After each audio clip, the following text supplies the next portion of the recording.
Masechet Megillah, on s'était arrêté au milieu du Daf Gimel, en bas de la page.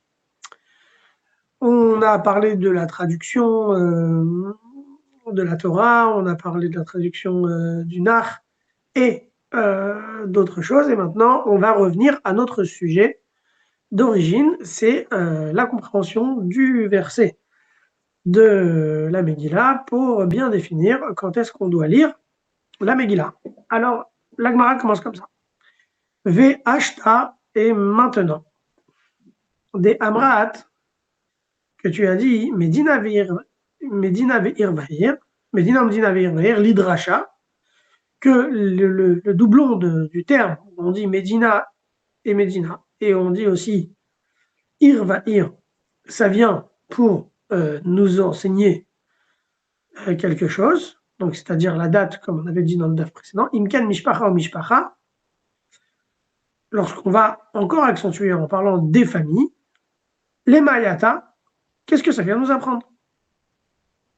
Rabbi Yosef bar Chanina enseigne les havi mishpachot keuna ou leviya shemevatlin avodatan ou bain nishma mikra Megillah. Lorsqu'on parle des familles, pourquoi on nous dit que toutes les familles doivent célébrer Purim? Eh bien, c'est pour nous dire que même les familles des Kohanim et des Léviim, qui normalement doivent être au Beth Amikdash, ils doivent arrêter de servir au Beth Amikdash et venir écouter la Megillah. Rappelons-nous que l'histoire de Purim a pris effet, a eu lieu entre les deux temples. Donc, l'histoire de Purim, elle a aussi des halakhot qui concernent le temple. Puisque pendant 400 ans, plus de 400 ans, on a continué à célébrer Purim, il y avait le temple. Alors, est-ce que le Kohanim des Léviim devait rester au temple le jour de Purim? La réponse, elle est que non, ils devaient quitter le temple pour aller écouter la Megillah. Déham Rav Yehuda, d'où est-ce que je sais que les Kohanim et les Léviim doivent aller écouter la Megillah? Parce que Rav Yehuda a enseigné au nom de Rav. Kohanim bavodatam ulvim beduchanam v'Israël b'ma'amada. Lorsqu'on dit que les Kohanim, dans leur service, les Léviim sur leur estrade, parce que les Léviim, ils jouaient la musique, ils chantaient, et Israël là où ils sont, kulam mevatlim avodatam ubaim yishma mikra Megillah, ils doivent tous arrêter leur occupation et venir écouter la Megillah. D'ailleurs, on a aussi une braïta qui nous l'enseigne. D'accord? Rav Yehuda, il a dit au nom de Rav, mais c'est une memrat amoraïm. Donc là, on va sourcer cette memrat amoraïm dans une braïta, donc un enseignement antérieur. Donc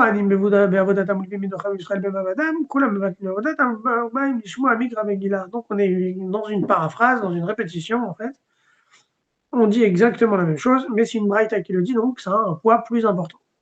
Mikan, Samchou, Shel Beid Rabbi, Shemevatlin Talmud Torah, Bain Nishma Mikra Megillah. Et de là, on a même déduit dans la maison de Rabbi qu'on interrompt l'étude de la Torah et on vient écouter la lecture de la Megillah, Kalva Chomer Ma'avoda. Nous, on l'apprend dans Kalva Chomer, du service du temple. Ma'avoda Sheikh Hamoura, si déjà le service au temple qui est d'une extrême importance, Mevatlin Talmud Torah, on va Mevatlinan, on interrompt le service du temple pour aller écouter la Megillah, Talmud Torah, le Kol Shiken. Alors, l'étude de la Torah a plus forte raison.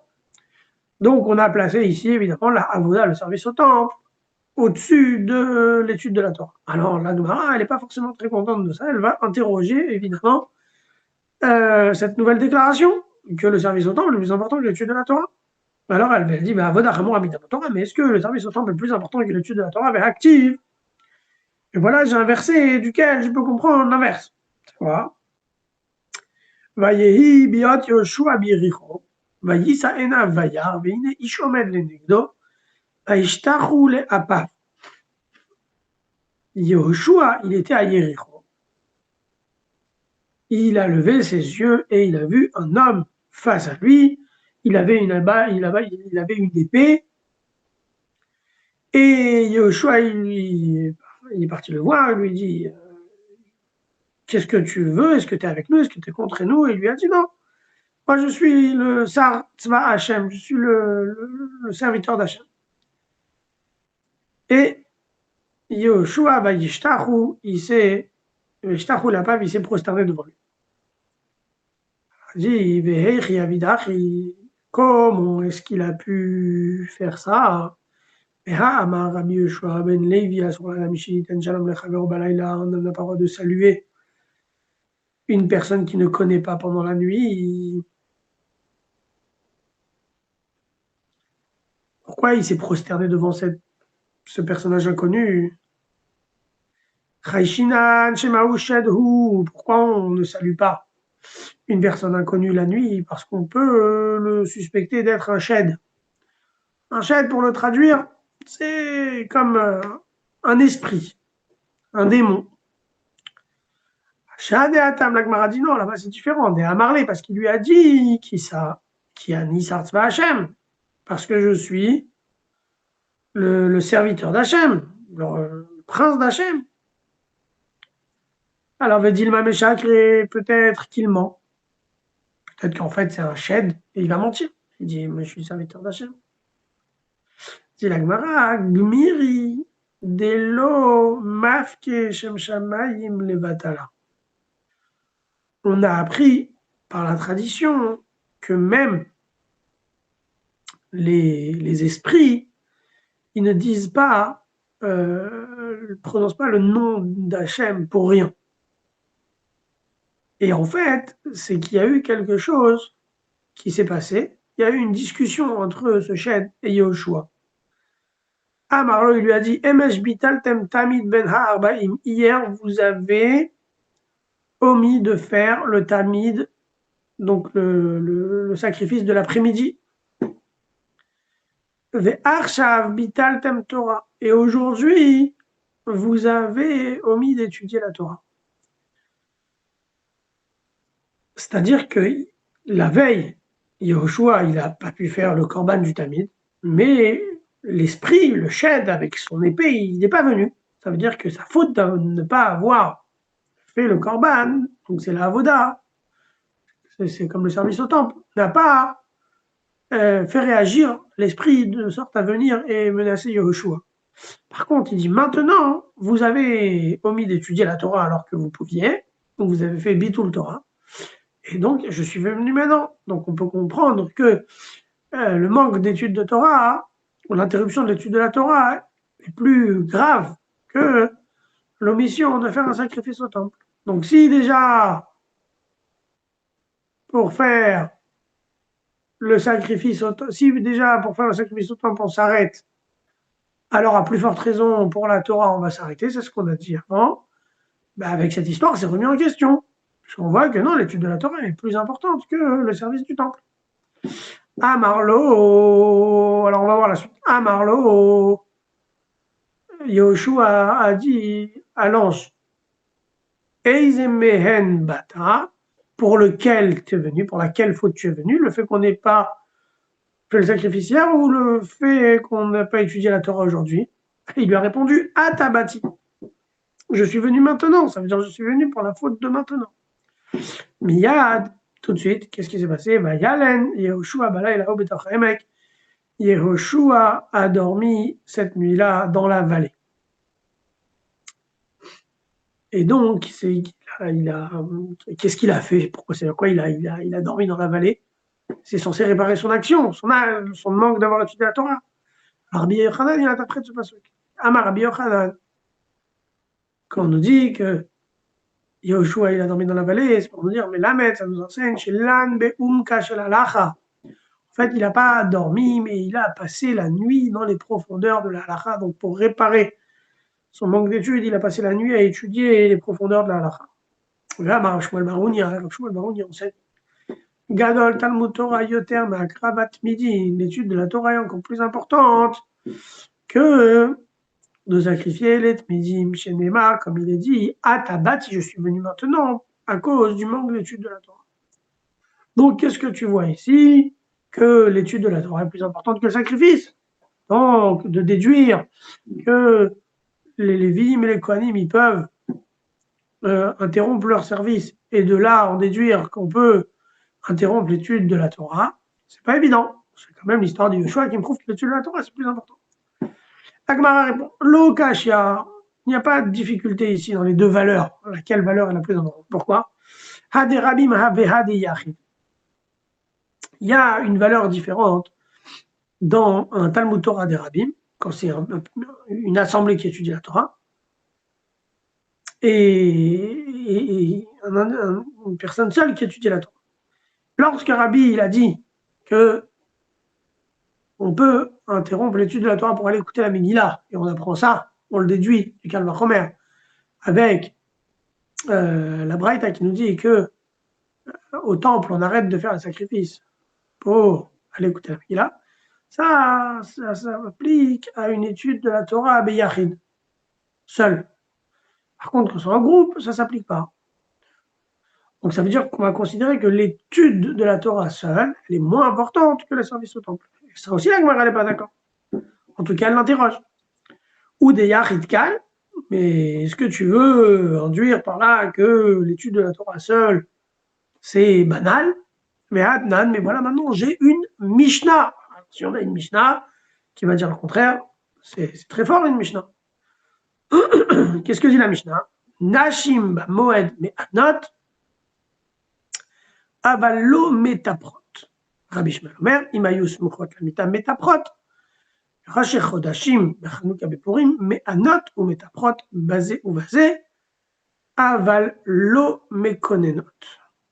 Qu'est-ce que nous dit cette Mishnah? Elle nous parle des oraisons funèbres. Lorsqu'on va enterrer quelqu'un, alors il y avait à l'époque une coutume où les femmes venaient et elles faisaient du bruit pour éveiller les émotions. Il y avait plusieurs manières d'éveiller du bruit, soit en disant des lamentations, d'accord, en pleurant donc le décès de cette personne. Aussi, elle pouvait taper des mains, d'accord, taper des mains pas par joie mais par lamentation, comme quelqu'un qui est dans le désespoir, qui va s'exprimer avec les mains. D'accord. Et on voit que les femmes à Chol HaMoed, ça c'est l'avis de Tanakama, les femmes à Chol HaMoed, elles peuvent se lamenter par la parole, mais elles ne peuvent pas frapper des mains pour se lamenter par la gestuelle. Rabbi Ishmael dit non, si elles étaient smuchot lamida, si elles étaient proches du lit, donc proches du défunt, elles peuvent même frapper des mains. Maintenant, on continue la Mishnah. Si cette levaya, elle était pendant Rosh Chodesh, Hanouka ou Purim, d'accord, malgré que ce soit des jours de Simcha, d'accord, quand même, puisque ce sont des jours de Simcha, mais qui n'ont pas été instaurés par la Torah comme étant des jours de Simcha, mais Anot ou Metaprot, elles peuvent se lamenter ensemble et elles peuvent frapper des mains, avalom et konenot, mais elles ne peuvent pas faire la kina. Et la kina, c'est une lamentation par la parole, mais juste le procédé est différent. C'est que la kina, elle ne se lamente pas tous ensemble, elle se lamente, il y en a une qui dit une lamentation et les autres qui répètent.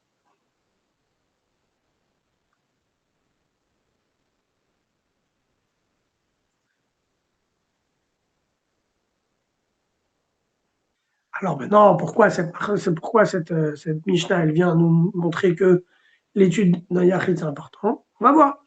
Il a enseigné Ein Moed Bifne Talmidei Chachamim, que pour des Talmidei Chachamim, eh bien, s'il y a quelqu'un qui est mort pendant la fête, eh bien, on ne va pas considérer que c'est le Moed. Si c'est un Talmid Chacham, on va quand même faire la Kina, c'est-à-dire la lamentation un par un. Bechol Sheken, Bechanouka, Bepurim. Et à plus forte raison, dit Rabba Barouna, si c'est Hanouka et Purim.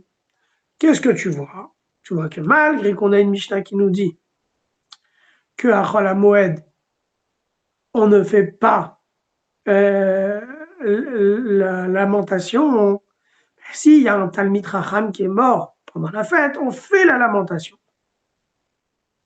Ça veut dire que l'étude d'un Talmid Chacham, elle a une valeur importante jusqu'à même enlever l'interdit de se lamenter pendant Chol HaMoed. C'est un limoud des Yachid, c'est un limoud d'une seule personne. Alors la Gemara nous dit Kvod Torah Kamrat. Il dit mais c'est pas une question ça, parce que là c'est pas la personne qu'on va lamenter, c'est l'honneur de la Torah. C'est pas son étude seulement, c'est tout ce qu'il représente. Et quand il s'agit de l'honneur de la Torah, Kvod Torah, Yachid, Gamour. Kvod Torah des Yachid, si on a l'honneur de la Torah même d'une personne, Chamour. Bien sûr, c'est très important. Par contre, Talmud Torah des Yachid, s'il s'agit de l'étude de la Torah à titre individuel, alors là, calme, c'est plus léger. Rava, il va rebondir sur cette question, il va encore essayer de mettre en comparaison deux valeurs et essayer de voir s'il y en a une qui est plus valeureuse que l'autre. On va voir. Ah, ma Rava, il dit, Pshit Ali, pour moi, c'est une évidence. Avoda, ou Migra Megillah, que le service du temple et la lecture de la Megillah, c'est la lecture de la Megillah qui prime. D'où je sais ça? Midrabi Yosef Achanina. De Rabbi Yosef Achanina. Talmud Torah ou Mikra Megillah, l'étude de la Torah et la lecture de la Megillah, Mikra Megillah Adif. C'est aussi la lecture de la Megillah qui prime.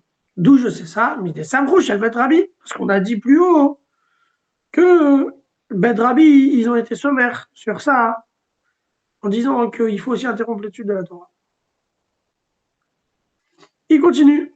Talmud Torah met mitzvah, l'étude de la Torah et un défunt, 100 personnes pour s'occuper de lui, bon, comme dans le critère du met mitzvah. Met mitzvah dit il faut arrêter l'étude de la Torah et s'occuper du met mitzvah. D'où je sais, il ramène une preuve du détail, parce qu'on enseigne dans une braïta, on interrompt l'étude de la Torah pour accompagner le mort, ou l'artasat kala, et pour accompagner la kala. Donc on a ici le mort qu'il faut accompagner, et forcément c'est un bet mitzvah, parce que si c'est pas un bet mitzvah, il est déjà accompagné. Avoda ou met mitzvah, maintenant, puisqu'on a vu que la Megillah, c'est plus important que Avoda et l'étude de la Torah. Et on a vu que le Met Mitzvah, c'est plus important que l'étude de la Torah. Alors maintenant, on a deux choses qui sont plus importantes que l'étude de la Torah, c'est la lecture de la Megillah et le Met Mitzvah. Alors maintenant, il faut voir qui est le plus important entre la lecture de la Megillah et l'accompagnement du Met Mitzvah. Alors, on pose la question. Si Talmud Torah ou Met Mitzvah, Avoda ou Met Mitzvah, le service au temple, et le Met Mitzvah Adif, c'est le Met Mitzvah qui prime. Mi Vela Achoto, ça on l'apprend du Pasuk, Vela Achoto, des Tanya, on va comprendre comment on apprend ça du Pasuk. On voit ça dans une braïta. Des Tanya, parce que c'est écrit dans une braïta, ou la Achoto. Et pour sa sœur, alors de quoi s'agit-il? Il s'agit des proches de la famille pour qui le nazir a le droit de se rendre impur. Bah, Talmud Loma, qu'est-ce que ça vient nous apprendre? Qu'il a que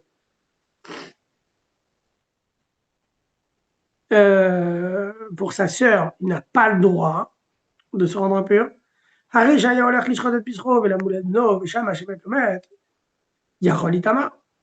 J'aurais pu croire. Talmud Loma met mitzvah, l'étude de la Torah et le met mitzvah. Qui est-ce qui prime entre les deux? Dit la Gemara, met mitzvah adif, c'est le met mitzvah qui prime. D'où je sais mes détails, parce qu'il y a une braïta qui dit la chose suivante. Mais vatin Talmud Torah, le otsaat met ou l'achnasat kala. On interrompt l'étude de la Torah pour accompagner un mort et pour accompagner une mariée. Avoda ou met mitzvah, le service dans le temple. Et en met mitzvah, c'est le met mitzvah qui prime. D'où je sais, mi vela achoto, du pasouk vela achoto. On va regarder Rashi, on va voir dans la Braïta comment ce pasouk qui vient nous apprendre cela. Des Tanya, comme c'est écrit dans une Braïta, vela achoto ma talmud lomar, que vient nous apprendre le verset vela achoto. Alors on va voir. Gabé Nazir Ktiv, je suis dans Rashi. Gabé Nazir Ktiv, au sujet de Nazir, il est écrit al nefesh met lo yavo, il ne devra pas se rendre impur sur un mort. Hare, à kol bemashma, donc ça inclut tout le monde. Et juste après, c'est écrit hadaktiv batre, krayetera, un pasouk qui peut être interprété comme étant en trop, un yito, un pasouk supplémentaire. Il y a écrit les avivul imo, la achiv la achoto. À son père, à sa mère, à son frère et à sa sœur, tout cela, lo yitama, il ne devra pas se rendre impur. Alors le Sifri, le Midrash, pose une question, je ne comprends pas. On avait déjà dit qu'il ne devra pas se rendre impur pour un mort. Ça inclut tout le monde. Pourquoi on a besoin de répéter son père, sa mère, son frère et sa sœur? Alors il dit comme ça, Léa, vive le Itama, aval mitama ou les mitzvah. C'est pour te dire que même si pour son père, il ne va pas se rendre impur, mais s'il y a un met mitzvah, eh bien le nazir, il peut se rendre impur. Les imo, Talmud Lomar, que ça vient nous apprendre pour sa mère.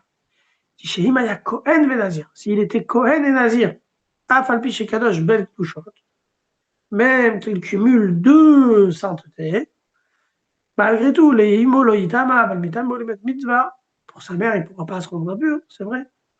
Mais pour le met mitzvah, il pourra se rendre impur.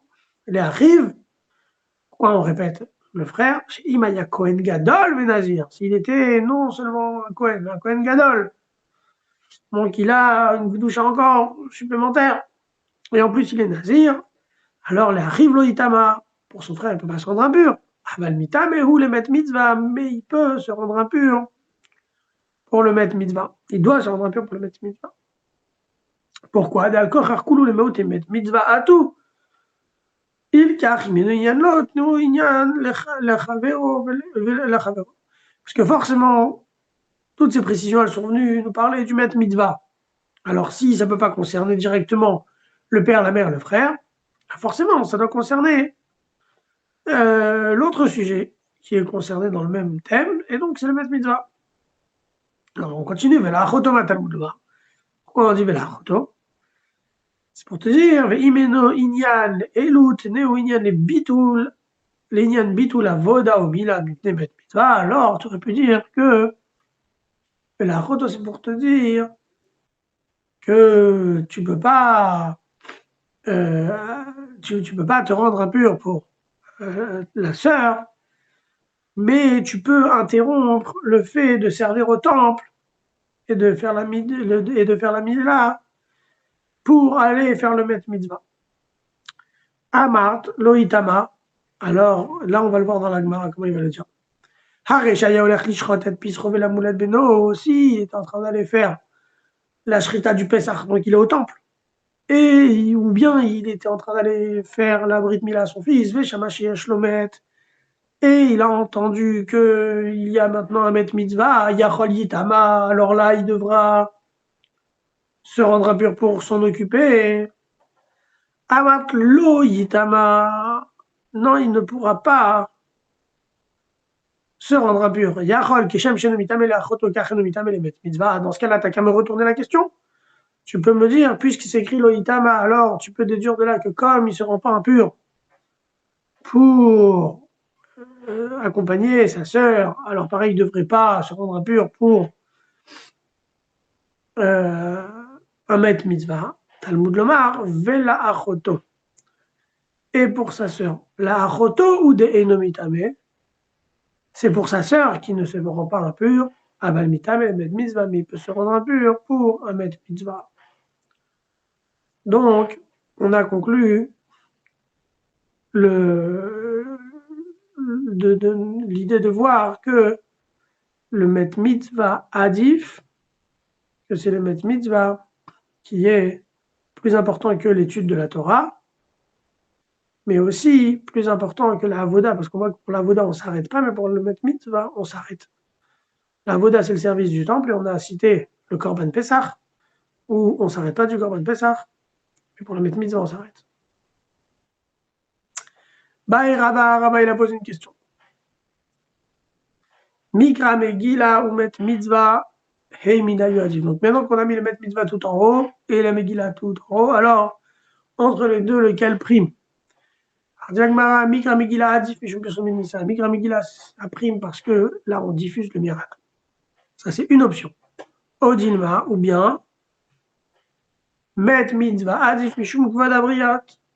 Peut-être que de s'occuper d'un met mitzvah, ça prime. Parce qu'on va rendre la dignité à un corps, à un défunt.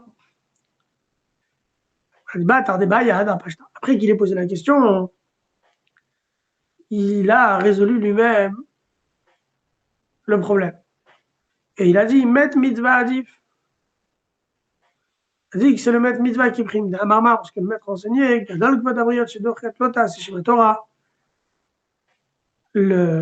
la dignité des créatures, elle est tellement grande qu'elle peut repousser un lot assez de la Torah.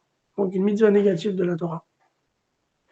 Donc si elle peut repousser une mitzvah négative de la Torah, alors forcément que ça peut aussi repousser une mitzvah tassée qui est des chachamim. Maintenant, on revient au sujet initial de savoir qu'est-ce qu'une ville et quel jour on lit dans les villes et dans les grandes villes. Alors on y va. Goufa, revenons au sujet initial. Rabbi Shimon Levi, il dit, car une grande ville, Chol HaSamuchlo, et toutes les périphéries de la ville, et Chol HaNireimo, et tout ce qui se voit de la ville, Nidon Kikrach, il a le din de la ville elle-même. Tana, on enseignait Samour, proche, donc ça veut dire Afal Piché non iré, même si on ne le voit pas. Mais on enseigne aussi Niré, celui qu'on peut voir de la ville, ou de cette périphérie, on peut voir la ville. Ça veut dire Afalpi chez nos Samour, parce que dans la Gemara, on a dit, Rabbi Shimon Levi dit, Samour et Niré, proche et qui se voit. Alors ça veut dire proche, c'est même si je ne le vois pas, et qui se voit, c'est même si c'est pas proche. Alors la Gemara, elle s'interroge. Bish la maniré Afalpi chez nos Samour. Je comprends l'enseignement que tu dis, dans lequel, s'il y a une ville de laquelle on peut voir la grande ville, même si elle n'est pas proche, alors ça peut exister.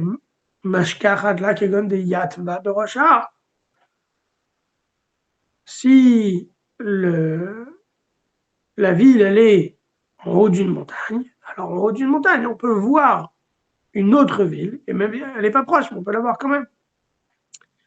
Et la Samouchaval Bichénoni, mais si tu as une ville qui est proche, comment tu veux ne pas la voir? Forcément, tu la vois, elle est proche, tu la vois. Ah, mais Rabbi Yirmiyah, si Hashem Banachal. Rabbi Yirmiyah dit non, elle peut être proche, mais elle est dans la vallée. Alors, elle est tellement plus basse que d'une ville, tu ne peux pas voir l'autre ville, et pourtant, elles sont très proches.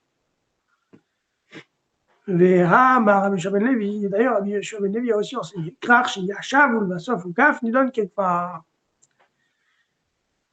S'il y avait une ville où des gens habitaient, mais qui n'avait pas pour autant de muraille. Mais finalement, plus tard, on lui a construit une muraille. Alors, est-ce qu'elle a un digne de ville avec une muraille ou de ville sans muraille? Parce qu'à l'époque de Yoshua, elle n'avait pas de muraille. Et maintenant, on en a une. Maïtama, le digne, il est ni dans quelque part. Il va être considéré comme un village. Donc, comme une ville sans muraille. Maïtama, quelle est la raison? On apprend ça du Chumash Vaikra. Yish ki yimkor Beit Moshav Irchoma. Un homme qui vendrait une maison d'habitation dans la ville qui a des murailles. Chez Hukaf ou les Bassof Yashav. Si on s'applique dans les mots du Pasouk, on peut voir qu'il s'agit ici d'une ville qui a d'abord eu des murailles et ensuite qui a été habitée. Donc on a fait une ville avec des murailles, elle n'était pas habitée, et ensuite on est venu l'habiter. Mais là, chez Yacha, vous les Bassof Hukaf. Mais on ne parle pas ici d'une ville où d'abord on a créé des habitations, et ensuite pour se protéger, on a fait des murailles. Donc il faut que ce soit une ville qui par essence, elle a déjà des murailles. Là, Rabbi Shimon Levi dit, Krach et Batlanim, une ville où il n'y a pas 10 Batlanim, donc des gens qui ne travaillent pas, mais qui sont occupés aux besoins de la communauté par l'étude de la Torah ou par leur action pour la communauté, Nidan Kekfar, eh bien, elle a le din d'une ville qui n'a pas de muraille, même si elle a des murailles, puisqu'il n'y a pas un Sarah Batlanim, elle a le même din qu'une ville qui n'a pas de muraille. Maïka Mashmanan, qu'est-ce que ça vient nous apprendre? Pourtant, Tanina, on avait déjà enseigné dans une Braïta. Ezohi Irgdola, qu'est-ce qu'une grande ville? Kolchiach, Sarah Batlanim.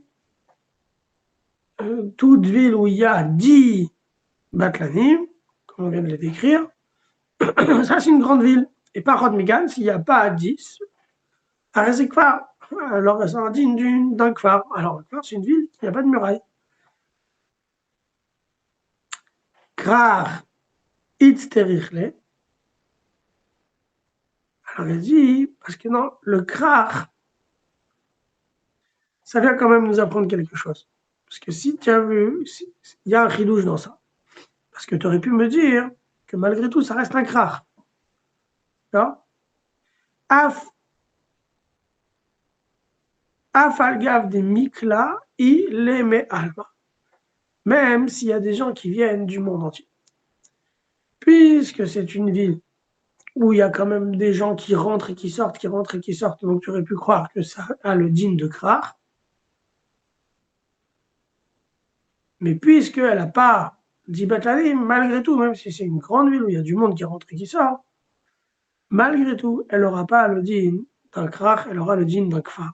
Tu aurais pu dire, c'est un krar, c'est la grande ville. Le krar, c'est une ville à laquelle sont assemblées d'autres villes. D'accord? Donc c'est comme une petite métropole. Dans ce cas, j'aurais pu dire que c'est une ville importante, c'est une métropole où il n'y a pas de muraille, par exemple. Mais malgré tout, non. Vu qu'il n'y a pas de Batlanim, c'est ça le facteur qui va désigner si la ville, elle porte le nom d'un krar ou d'un kfar.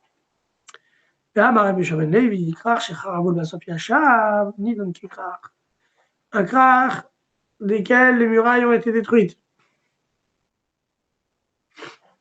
Et lui aussi, par la même occasion, le krar, il a été détruit. Et finalement, il a été réhabité. Il a le din initial comme un krar, comme ce qu'il était avant. Maïchara, de quoi il s'agit quand on dit qu'il a été détruit? Il est machar muchomotav. Si je me dis qu'il s'agit des murailles, yashav in, lo yashav lo. Si il a été habité, alors il va être considéré comme un krar. Et quoi? Et s'il n'a pas été habité, alors il ne va plus être considéré comme un krar. Mais Hatania, mais voilà, on a une braïta. Rabbi Eliezer Bar Yossi Omer, Rabbi Eliezer nous dit Asher lo choma afalbish en lo achshav vehaya kodem lachem. Dans le même verset qu'on a cité plus haut, on a dit que celui qui vend une maison dans une ville, Asher lo choma. Et dans le mot lo, il y a un vav et un aleph. Pourtant, le mot lo, il peut désigner soit le pronom possessif, soit la négation, avec un vav, en pronom possessif ou avec un aleph pour la négation. Mais là, on a les deux.